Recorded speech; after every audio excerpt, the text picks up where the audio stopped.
So the second Giants Live of the year, we headed to Wales, and this was for the World Open and the World Deadlift Championships. Was supposed to be my big break into professional strongman when I got the Deadlift Championships invite. I have pulled 475 in the past, and the goal was to have a crack at that 505 and really make a name for myself in the strength world by doing that.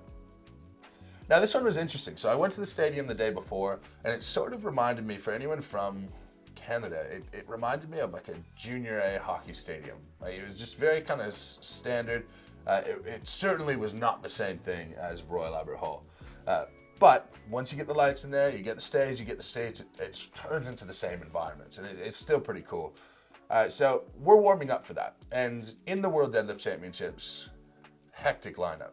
So you've got triple extra wide Pavlo, you've got Rano Heinle, you've got Graham Hicks, you've got Evan Singleton, you've got Alexei Novikov, you got myself, like 6 people who have pulled 1,000. Graham hadn't at this point, but he like doubled 440 in training or something. And I think Gab Bilton also had a reasonable crack at being able to do it. Oh, then you have Ivan Makarov. So it was possible that we had 8 or 9 guys in this lineup pull 1,000 pounds, which is absolutely mental. So we're going off and we're warming up. And when we're warming up, this is really disappointing. I was getting into a really good zone, really good headspace. The ground was not even. So we had to put plates to stop the plates on the ground to stop the bar from rolling back towards us. And I'm not someone who gets overly finicky about these things, but it does hurt when you're warming up slightly different to how you're going to perform. You're warming up on a slanted ground to perform on a flat ground. Can have a bit of an effect. A lot of us were having tightness in the tops of our hamstrings just because of that different angle of the floor. So, spoiler alert, a lot of people underperformed on this one. I pulled 1,000 pounds, which is cool to get that on the board in a big professional setting.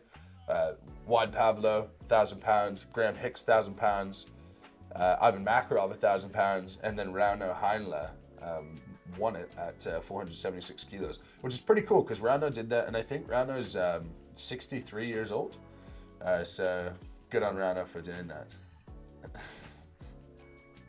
I'm joking. I think he's like 40.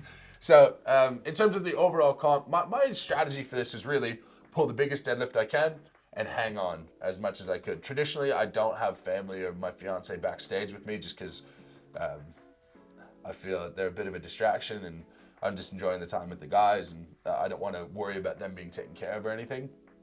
But after the deadlift, I said, why don't you come back, see what it's all about. I'm basically just going to chill out and we'll have a bit of fun. So we finished the deadlift. I basically, in a big tie for second, in a 4-way tie for second for the first event.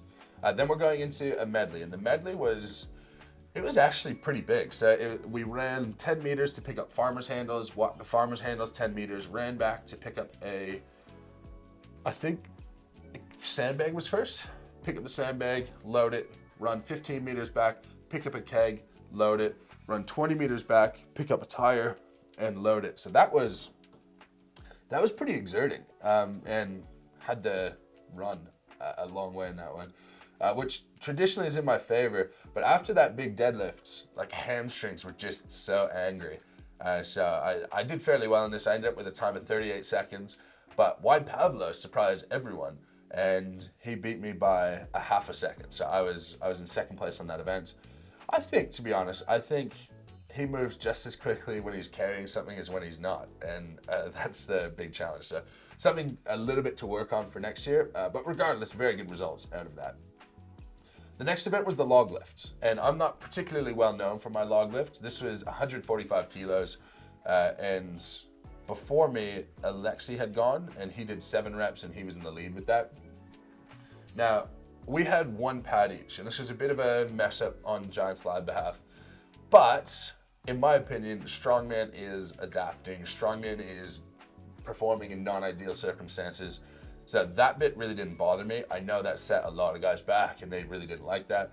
For me, made no difference. I ended up with a great result and got 8 reps and won a log press event, which was starting to prove that I can be good across the board at any show. So at this stage, I was in first place, I believe. I was half a point ahead of Pavlo, and we had 2 events left, first of which was the front hold.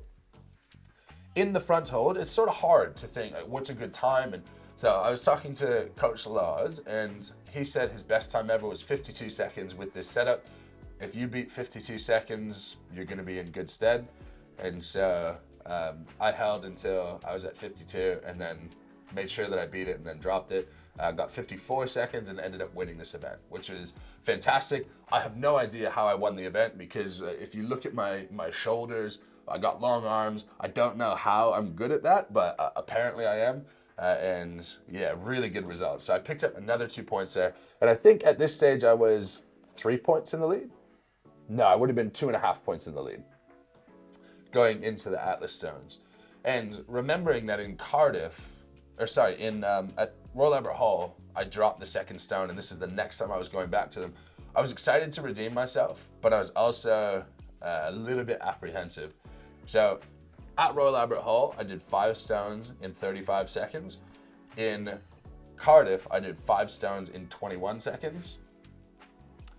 Issue being, apparently there was a bunch of savant stone lifters at this one, and that wasn't enough. And Pablo had an unbelievable performance. He did it in 17.5 seconds, and I was in 21 seconds, and I lost 4 points on that, ended up in second place, but 1.5 points out of first place, and I beat Alexi by 8 points in this comp. I was 10 points off of missing the podium. So for me, that was another really good step forward, even though it was a disappointing result in the end. And my only little gripe is that I think if the stones were heavier, I think if we used a heavier set of stones, then the result there would have been different, because all that cost me was a slight slip up on one of the stones. Wasn't a great test of strength at that stage. I don't think a gap of really less than 4 seconds should cost you that many points. But that's the show, and is what it is. And coming away with my second place trophy, my second place trophy in my second Giants Live was, again, a huge accomplishment. But I was much, much hungrier to start chasing that first place title down. So that was the World Open. Those are my thoughts. Pop a comment in the section. If you have nothing to comment, leave a moose dropping, which is just a period. If you really like the video, you like my content, please hit that subscribe button. And if you can, become a member. It helps me put more content out and be more open for you guys. So thank you so much for watching. Keep an eye out for the next one, and we'll see you soon.